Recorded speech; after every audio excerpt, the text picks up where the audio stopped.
The sky over New York City burned red as the first wave of alien warships descended through the atmosphere. They came without warning, without diplomacy, only destruction. Within hours, Earth's major cities crumbled under the sheer might of an enemy unlike anything humanity had ever faced. The invaders called themselves the Vakar, a ruthless interstellar empire that had conquered hundreds of worlds. To them, Earth was nothing more than another nameless rock to be subjugated. They miscalculated. Jake Carter stood in the wreckage of his old neighborhood, gripping an assault rifle he had scavenged from a fallen soldier. He had been a mechanic before all this, just another guy trying to pay rent and avoid the endless grind. Now, like everyone else who had survived the first days of the invasion, he was a soldier, whether he wanted to be or not. The Vakar had underestimated humanity, assuming Earth would surrender as so many before them had. But they didn't understand what it meant to fight humans. They didn't understand the rage that built inside those who had lost everything. Jake crouched behind an overturned car as a squad of Vakar foot soldiers marched through the ruins of what had once been a grocery store. They were tall, skeletal creatures, their exoskeletal armor gleaming in the firelight. Their black eyes scanned for movement, their plasma rifles humming with deadly energy. A whisper crackled in his stolen radio. "Carter, we've got a chance to take them. You in?" Jake recognized the voice. Reyna Vasquez, a former Marine who had taken charge of their ragtag resistance group. She had lost her entire family in the first wave, and now she fought like a woman with nothing left to lose. "Damn right, I'm in," Jake murmured, tightening his grip on the rifle. A quick, sharp whistle cut through the air, a signal. Jake rolled out from cover and opened fire. The first shot took one of the Vakar straight in the head, sending it sprawling backward. The others barely had time to react before the resistance fighters rained bullets and explosives upon them. It wasn't clean. The Vakar had superior technology, but humans had something else: ingenuity, unpredictability, and sheer, unrelenting fury. The battle was over in seconds, and as the smoke cleared, Reyna jogged up beside Jake, her face streaked with dirt and blood. "We're taking the fight to them," she said, eyes burning with determination. "No more hiding, no more running. They want our planet. Let's make them regret ever setting foot here." Jake exhaled, glancing up at the warships looming overhead. He knew Reyna was right. Humanity wasn't just going to survive this war. They were going to make the Vakar wish they had never heard of Earth. "Let's do it," he said. The resistance was growing. Across the globe, pockets of humanity were pushing back against the invaders with whatever they had: stolen alien weapons, homemade explosives, even sharpened steel. The Vakar had expected an easy conquest. Instead, they found themselves locked in a war they had never anticipated. Jake and Reyna led their small unit through the skeletal remains of New York City, dodging patrols and scavenging supplies. The old world was gone, its towering buildings now crumbling monuments to a civilization that refused to die quietly. The Vakar controlled the skies, but the streets belonged to the resistance. They reached an abandoned subway station, one of the many hideouts where survivors regrouped and planned their next moves. As they descended into the underground tunnels, dozens of faces turned toward them. Worn, exhausted, but not broken. There were engineers, medics, and former soldiers, all of them working together to keep the resistance alive. At the center of it all was an older man bent over a table cluttered with maps, electronic devices, and stolen Vakar tech, General Elias Monroe. Once a respected leader in the U.S. military, now the de facto commander of what remained of Earth's fighting force. Monroe looked up as Reyna and Jake approached. "I assume you didn't come back empty-handed." Jake tossed a plasma rifle onto the table. More toys for the cause. Monroe grunted in approval. Good. We'll need every advantage we can get. He turned to a screen displaying a grainy, static-filled feed. It showed a massive Vakar warship hovering over what had once been Washington, D.C. We've intercepted transmissions.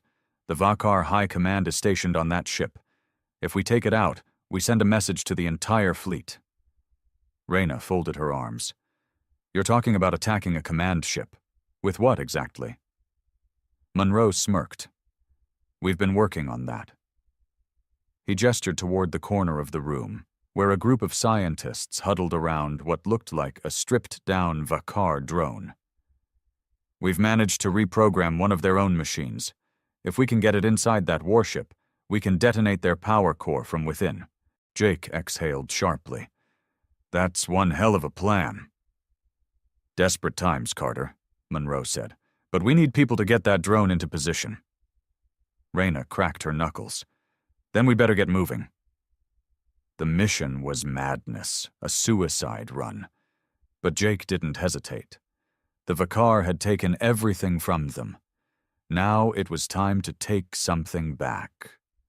The night was thick with smoke and the scent of burned metal as Jake and Reyna moved through the ruins, their team close behind.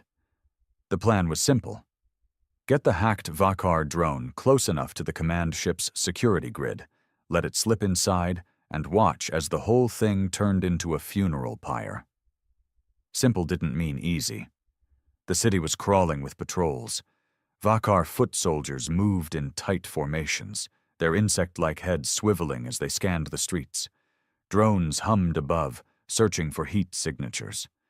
The resistance had learned how to avoid them, keeping to the shadows, moving when the enemy wasn't looking. Jake's heart pounded as they crouched behind an overturned bus. A squad of Vakar marched past, their glowing blue visors casting eerie light against the rubble. One wrong move, one stray noise, and it was over.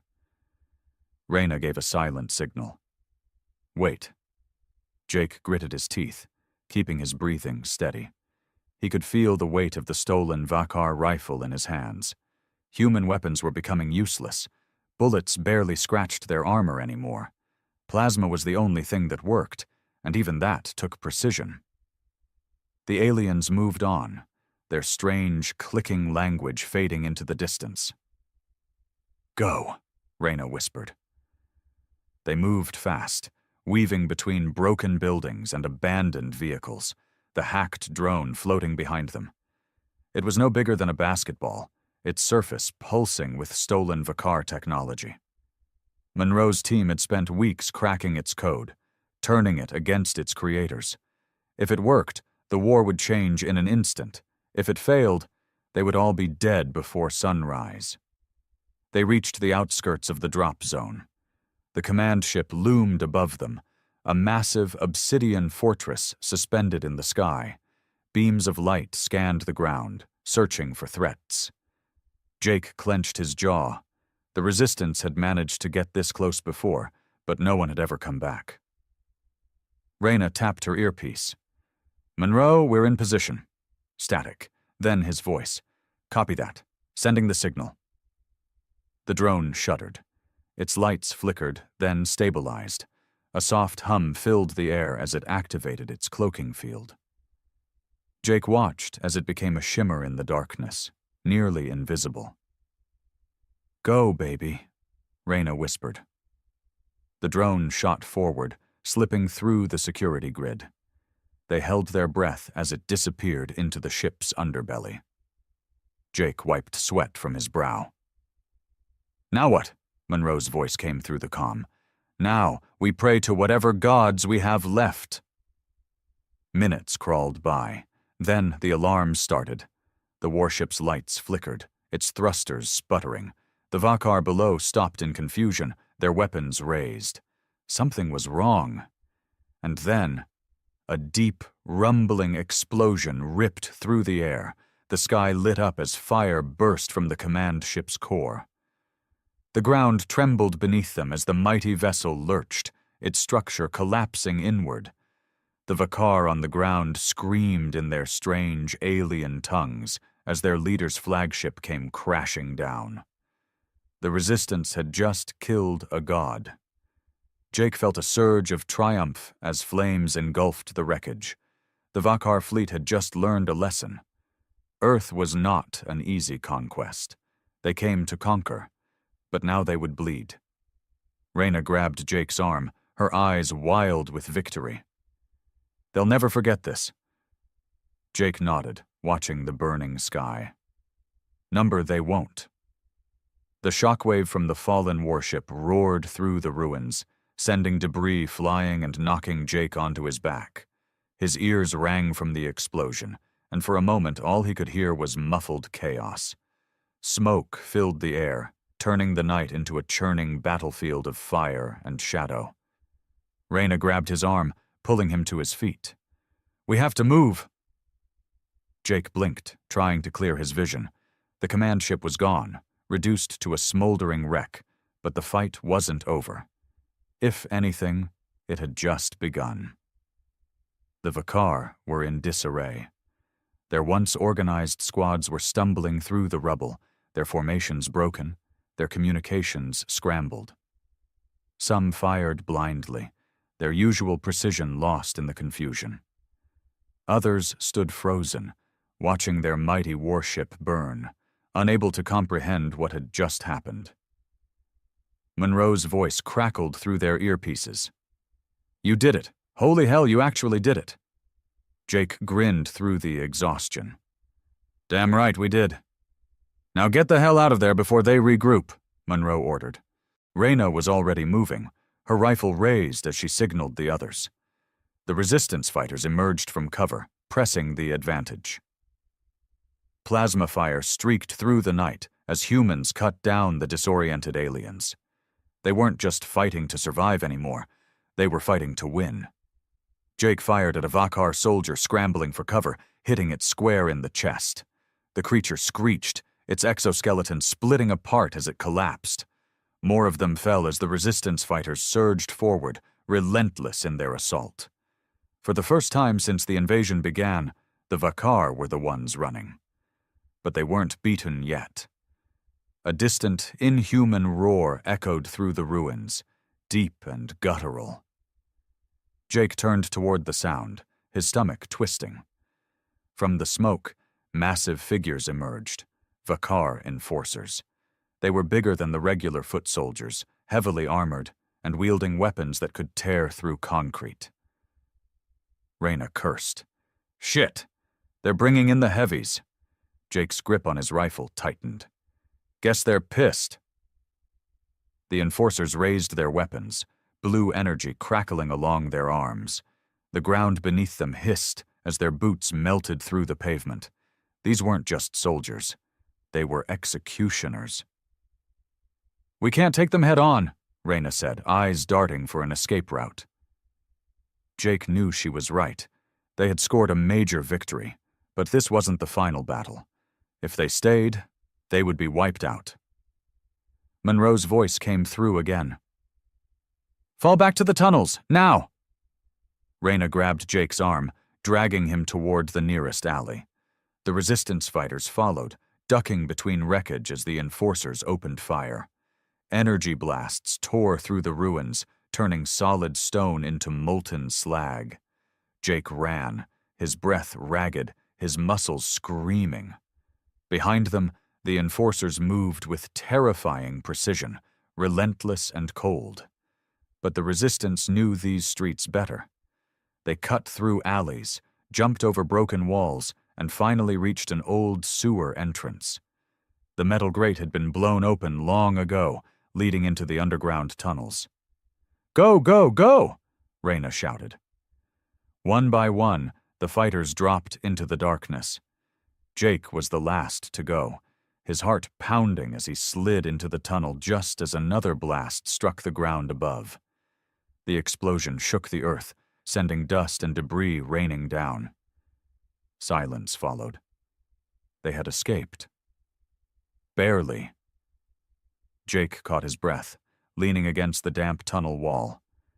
Around him, the others did the same, their faces streaked with sweat and soot. Reyna ran a hand through her hair, her expression unreadable. Monroe's voice came through once more, quieter this time. "You all did good. We hit them where it hurts." Jake exhaled. They had taken down a command ship. They had made the Vakar bleed. But the war wasn't over. Not yet. The tunnels stretched into the darkness, damp and claustrophobic. The air was thick with the smell of rust and stagnant water. But down here, they were safe. For now. Jake leaned against the wall, still catching his breath. His body ached from running, from fighting, from surviving. The others around him were in the same state, exhausted but alive. They had struck a blow the Vakar wouldn't soon forget, but it had cost them.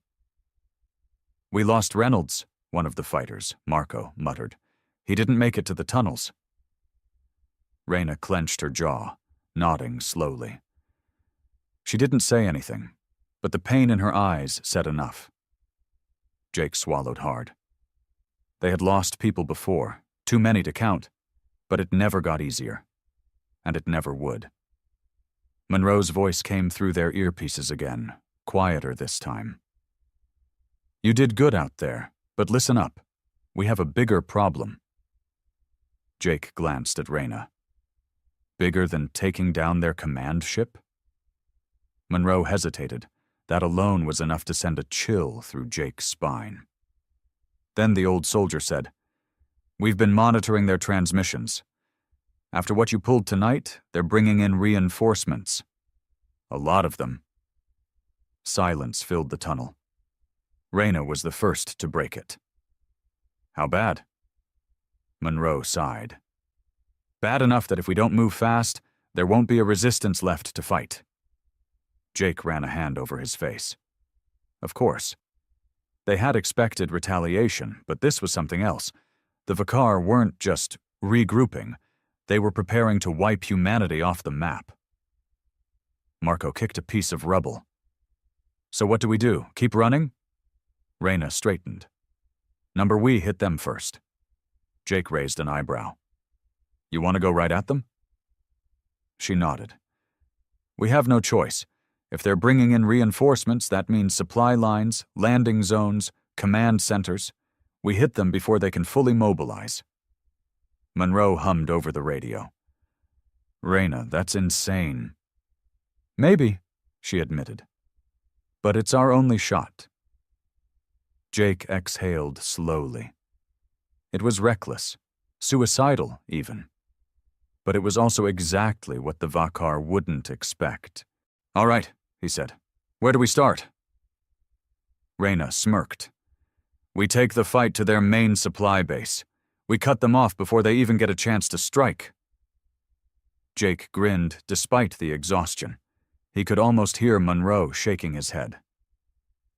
"All right, Carter," Monroe muttered. "Looks like you just signed up for another suicide mission."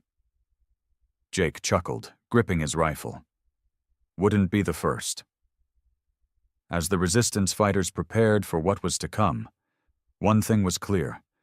Earth wasn't just defending itself anymore.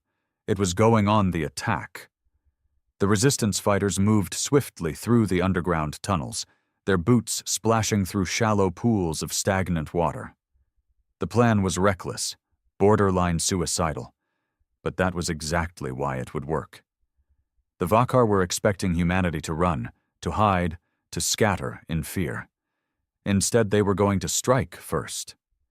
Reyna led the way, her plasma rifle slung across her back, her posture tense.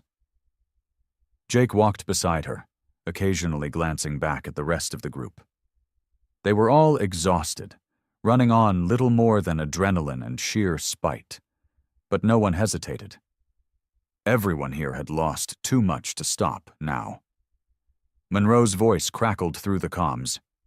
"You're about 3 clicks from the target. Intel suggests the Vakar have set up a primary supply depot at the old JFK airport. That's where they're stockpiling weapons, fuel, and reinforcements. We hit it hard, and we slow them down." Jake smirked. "Sounds simple enough." "It never is," Monroe shot back. Jake couldn't argue with that. They climbed out of the tunnels through an old maintenance hatch, emerging into the night air.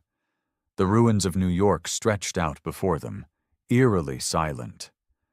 Fires still burned in the distance where the Vakar warship had crashed, but for now, the immediate area was clear. The airport wasn't far. The massive terminal buildings had been repurposed into Vakar command centers, their sleek, obsidian-colored structures looming against the skyline. The runways, once meant for human aircraft, were now covered in alien transports, unloading fresh troops and weapons. Jake crouched behind a collapsed freeway, surveying the area. The depot was heavily guarded. Vakar soldiers patrolled in pairs, their weapons glowing faintly in the darkness. Automated turrets lined the perimeter, scanning for threats. Reyna muttered a curse. This won't be easy. It never is, Jake echoed Monroe's words. Monroe's voice returned over the radio. You'll need to get close enough to plant the charges. We're low on explosives, so make every shot count. Reyna nodded. All right, we split into 2 teams. Marco, take 5 and flank left. Draw some attention. Carter, you're with me. We're planting the explosives. Marco grinned. Got it. We'll make some noise. As Marco's team moved into position, Jake followed Reyna toward the supply depot. They stayed low, using the rubble as cover, inching closer to the heart of the enemy's operation. Every step brought them closer to either victory or death. Then, the first explosion went off. Marco's team had struck first, hitting a fuel storage tank on the far end of the depot. Fire and smoke erupted into the sky, turning the night into chaos. Alarms blared as Vakar soldiers rushed to contain the flames, their formation breaking. It was the opening they needed. Reyna bolted forward, Jake right behind her. They weaved through the confusion, past distracted guards, slipping deeper into the enemy's stronghold. The supply crates were stacked high, marked with strange Vakar symbols. Reyna pulled out the explosives, setting them along the base of the fuel reserves and munitions crates. Carter, cover me. Jake raised his rifle, scanning the area. A Vakar soldier turned the corner, its black eyes widening in recognition. Before it could react, Jake squeezed the trigger. The plasma bolt struck it in the chest, sending it sprawling to the ground. More were coming. Reyna, hurry! Almost there, she muttered, pressing the detonator into place. Jake fired again, dropping another alien. Marco's team was still fighting on the other side of the depot, drawing most of the attention, but it wouldn't last. More Vakar were swarming in, their weapons flashing in the darkness. Reyna finished the last charge. Done! Let's go! They turned to run, but a massive shadow blocked their escape. One of the Vakar enforcers. It loomed over them, its armor thicker than steel, its plasma cannon already charging. Jake's heart pounded. They had seconds. Maybe less. Reyna grabbed his arm. Jump! They dove behind a stack of supply crates just as the enforcer fired. The blast vaporized the ground where they had stood moments ago, sending shrapnel flying. Jake coughed, shaking off the daze. We are so screwed. Reyna yanked out her last grenade, her smirk wild and reckless. Not yet. She pulled the pin and lobbed it straight at the enforcer's chest. The explosion sent it staggering, but it wasn't enough to bring it down. Jake gritted his teeth. Screw this! He grabbed a nearby Vakar plasma rifle and charged forward before Reyna could stop him. He fired point-blank at the enforcer's exposed joints, sending bursts of blue energy into the gaps of its armor. Sparks flew, and the creature roared in pain. Then, Reyna's voice rang out. Detonating now! The world exploded in fire. The charges went off in a chain reaction, igniting the fuel reserves, munitions, and everything else in the depot. The shockwave knocked Jake backward, and for a moment all he could hear was ringing. As he struggled to his feet, he saw the enforcer buried beneath the wreckage. The depot was burning. The entire Vakar supply line was in flames. They had done it. Reyna staggered up beside him, grinning through the soot and blood. Told you we'd hit them first. Jake let out a breathless laugh. Yeah, and now they're gonna hit back even harder. Reyna wiped the sweat from her brow. Then we make sure we hit harder. Behind them, the resistance fighters regrouped, watching the destruction unfold. Tonight had been a victory, a brutal, hard-earned victory, but the war wasn't over, and humanity wasn't done fighting. The fire raged behind them, thick black smoke curling into the night sky.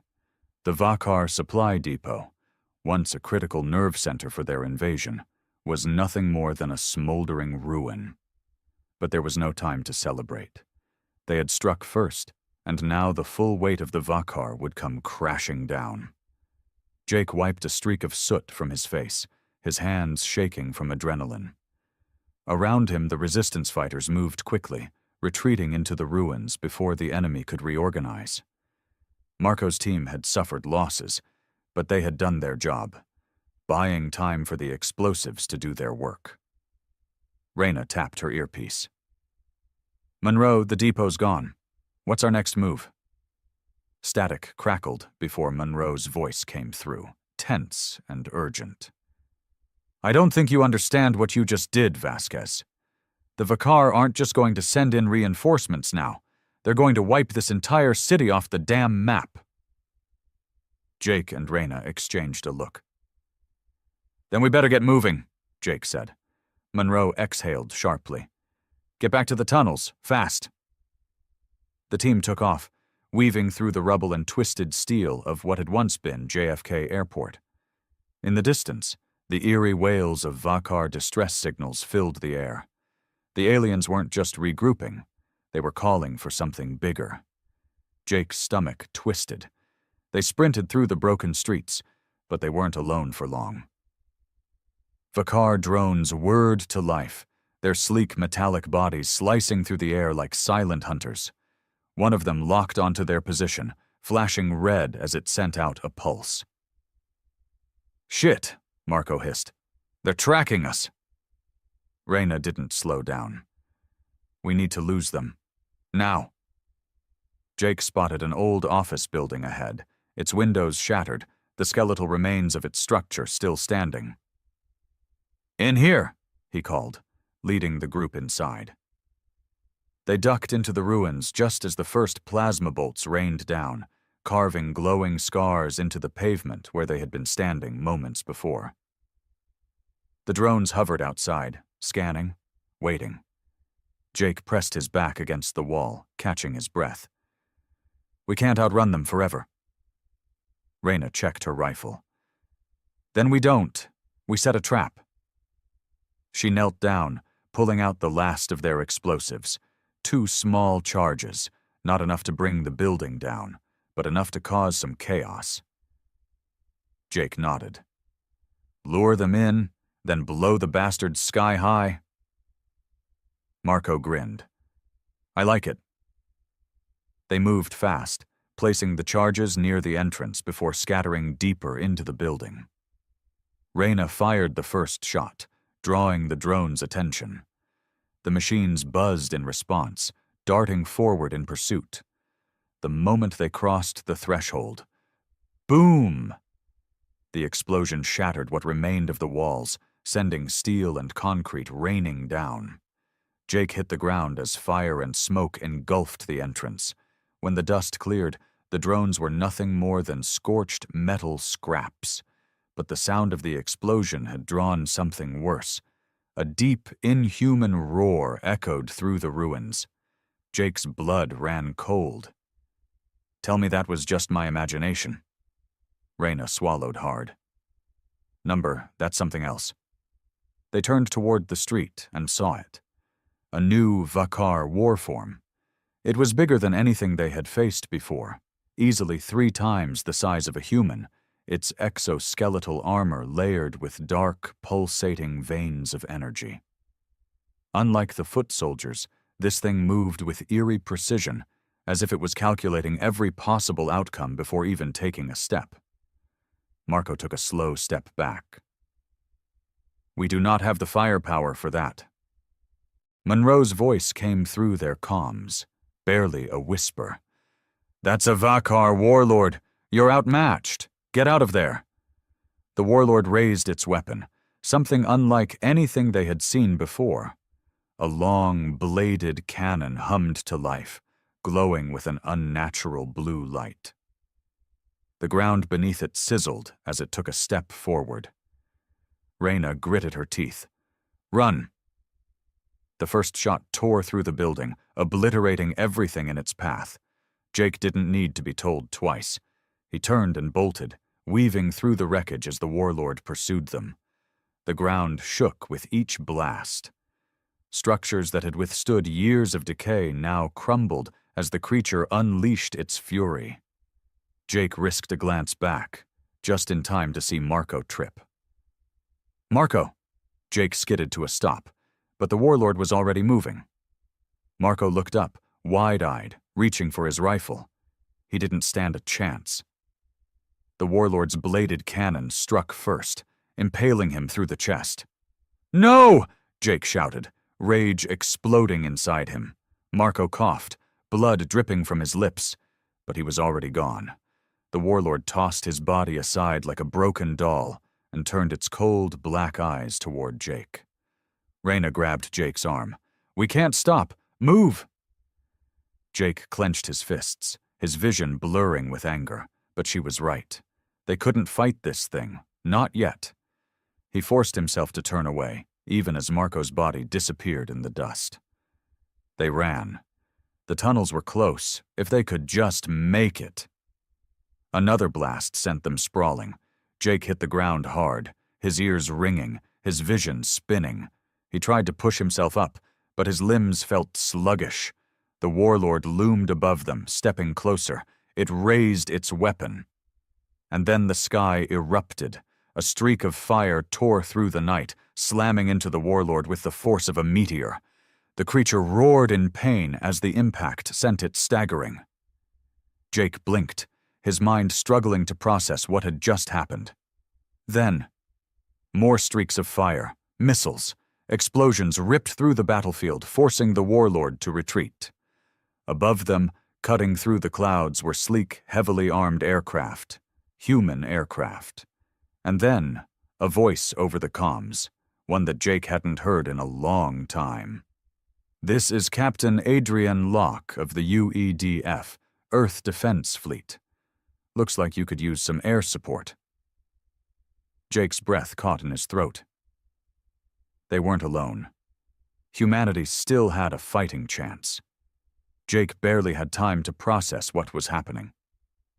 One moment, he and Reyna had been running for their lives, and the next, the sky was raining fire on the Vakar. The warlord let out an ear-splitting screech as another missile slammed into its side, sending it stumbling backward. It wasn't dead, but it was hurt. Jake turned to Reyna, her wide eyes locked on the sleek, angular human aircraft streaking across the sky. He could hardly believe it. The Earth Defense Fleet was still alive. Monroe's voice crackled in their earpieces, his usual gruffness laced with something that almost sounded like relief. "Well, I'll be damned. We're not alone after all." Reyna tapped her earpiece, urgency returning to her voice. "Captain Locke, we thought the fleet was wiped out in the first wave." A slight chuckle came through the radio. "We let them think that. The Vakar hit our orbital stations hard, but they didn't get all of us. We regrouped in deep space, gathered survivors, and now we're back to return the favor." Jake felt something he hadn't allowed himself to feel in a long time. Hope. "Where the hell do we sign up?" he asked, still breathless from running. Locke's voice was firm.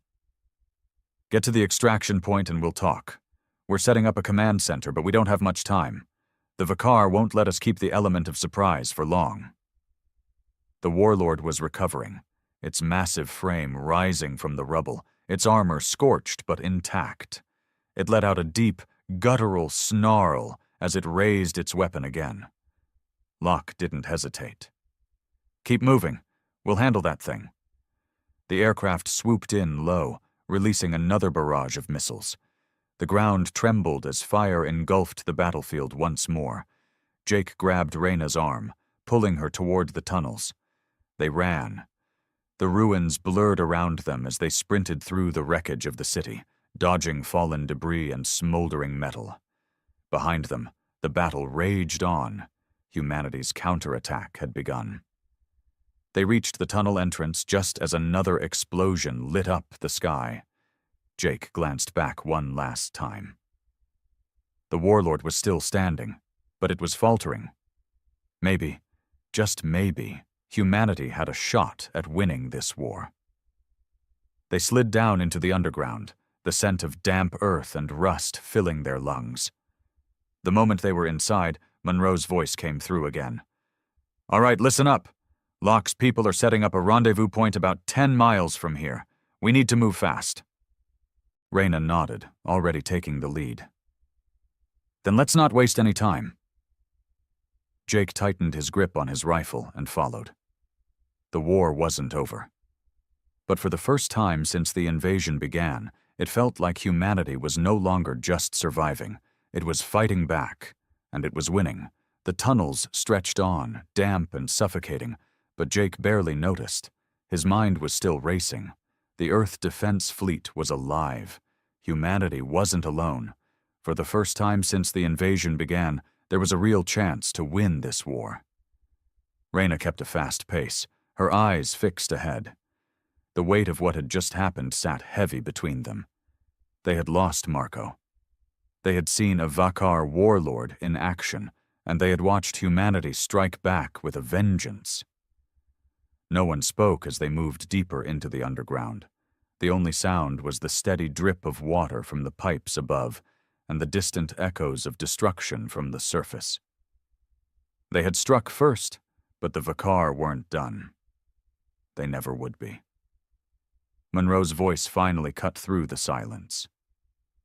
"All right, we're close. Locke's forces landed just outside the city ruins. We pop up, we link up, and we find out what the hell comes next." Jake exhaled, gripping his rifle. He had spent so long just trying to survive, scavenging, fighting, losing people every day. Now, he was about to stand in front of real soldiers again. Humans who had spent months in deep space, planning, waiting for this moment. The tunnel sloped upward, leading to a rusted-out maintenance hatch. Reyna went first, prying it open and peeking out. The night air hit them, cool against their sweat-soaked skin. "All clear," she whispered. They climbed out one by one, emerging into the skeletal remains of what had once been a highway. The city skyline was broken, distant fires still burning from the earlier battle. But beyond the wreckage, just past the ruins, was something new. Ships. Human ships. Sleek, black Earth Defense Fleet dropships hovered above the ground, their engines humming low. Soldiers in advanced armor moved in coordinated formations, setting up portable command posts, heavy turrets, and communications relays. Jake barely breathed. They had air support. They had soldiers. They had a real goddamn army. And in the middle of it all, standing tall in a battle-worn officer's uniform, was Captain Adrian Locke. She was a legend, or at least she had been before the invasion. Stories about her had spread through the resistance like wildfire.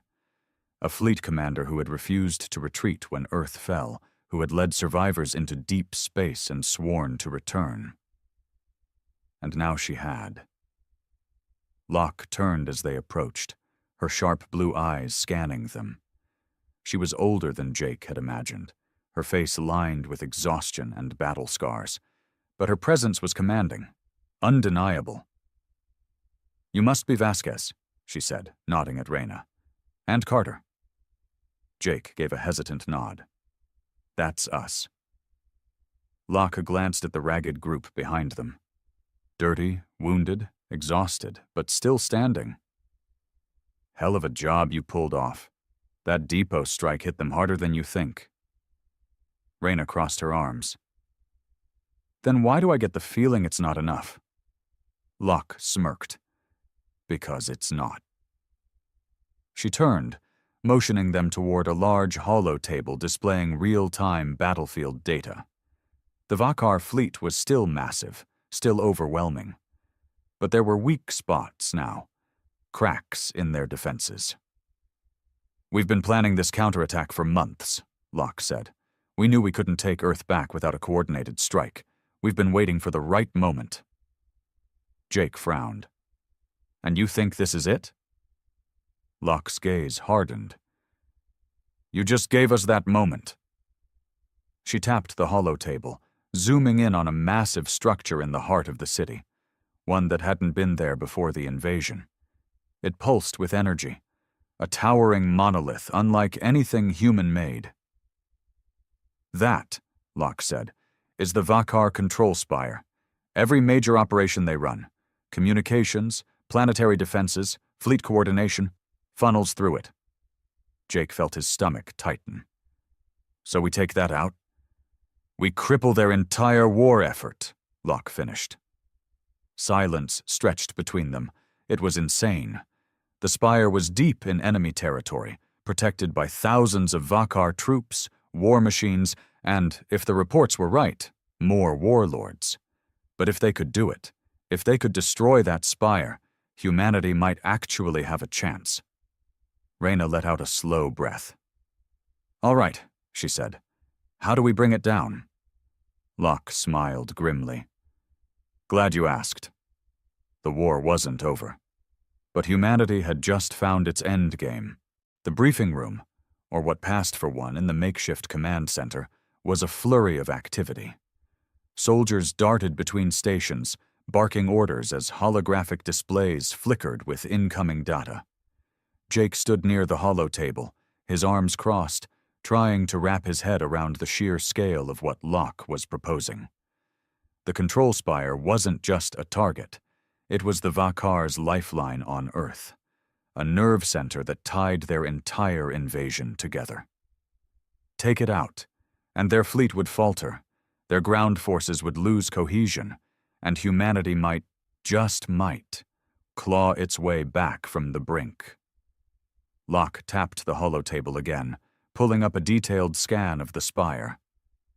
It was a jagged, alien structure, its surface rippling with energy conduits. Surrounding it were layers of defenses, anti-air turrets, patrol drones, and a small army of Vakar troops. At its base, the scans showed something even worse. Warlords, pacing like guard dogs. This isn't a smash and grab, Locke said, her voice steady. We hit this wrong, and we lose everything. Reyna leaned forward, studying the layout. So, what's the plan? Locke gestured to a section of the map. We've got two angles of attack. First, my fleet takes the skies. We draw their air defenses out, thin their numbers, and keep their ships busy. Second, a ground team infiltrates the spire, plants charges at its core, and gets the hell out before it blows. Jake raised an eyebrow. And I'm guessing we're the ground team? Locke met his gaze. You've been fighting in the dirt since this started. You know the terrain, the enemy. My people are trained for space combat. This is your turf. Monroe's voice crackled through the comms, joining the conversation remotely. She's right. We've got the grit for this. Question is, can your fleet hold their own up there? Locke's jaw tightened. We'll hold. We've been retrofitting our ships with Vakar tech we salvaged in deep space. They won't know what hit them. Jake exhaled, running a hand through his hair. It was a hell of a gamble, splitting their forces between a sky battle and a ground assault. But they didn't have the luxury of playing it safe. All right, he said. What's the infill look like? Locke zoomed in on a network of tunnels beneath the spire. The Vakar didn't bother securing the old subway lines. They're too focused on the surface. You go in underground, bypass most of their defenses, and come up inside the spire's perimeter. Reyna smirked. Sneaky, I like it. There's a catch, Locke added. Once you're inside, you'll be on your own. No air support, no backup. If you don't plant those charges and get out fast, you're not getting out at all. The room fell quiet. Jake glanced at Reyna, then at the handful of resistance fighters who had followed them here. They were battered, bruised, and running on fumes, but their eyes burned with the same fire he felt inside. We've made it this far, Jake said. No point stopping now. Locke nodded, a flicker of respect in her expression. Good. You move out at dawn. My fleet will hit them at the same time. Give you the cover you need. She turned to her officers. Get these people geared up. Weapons, explosives, whatever they need. As the soldiers scrambled to obey, Reyna pulled Jake aside. You sure about this? He gave her a tired grin. You're the one who said we hit them harder, right? She snorted. Yeah, well, don't blame me when we're running from warlords again. Wouldn't dream of it. The next few hours were a blur of preparation. The Earth Defense Fleet outfitted them with upgraded gear. Vakar plasma rifles with human modifications, lightweight armor, and enough explosives to level a small city. Jake hefted one of the rifles, feeling its weight. It was strange, holding something so alien yet so familiar. By the time dawn broke, they were ready. The sky above New York was a dull orange, streaked with smoke and the faint hum of Vakar ships. Locke's fleet was already moving into position, their engines roaring as they prepared to engage. Jake stood at the tunnel entrance with Reyna and the others. A dozen fighters, all that remained of their ragtag unit. The weight of the mission pressed down on him, but he shoved it aside. No time for doubt. Monroe's voice came through one last time. Give 'em hell, Carter. Always do, Jake replied. Reyna clapped him on the shoulder. Let's finish this. They descended into the tunnels, the sound of distant explosions echoing above as Locke's fleet engaged the enemy. The war wasn't over yet, but it was about to be, one way or another.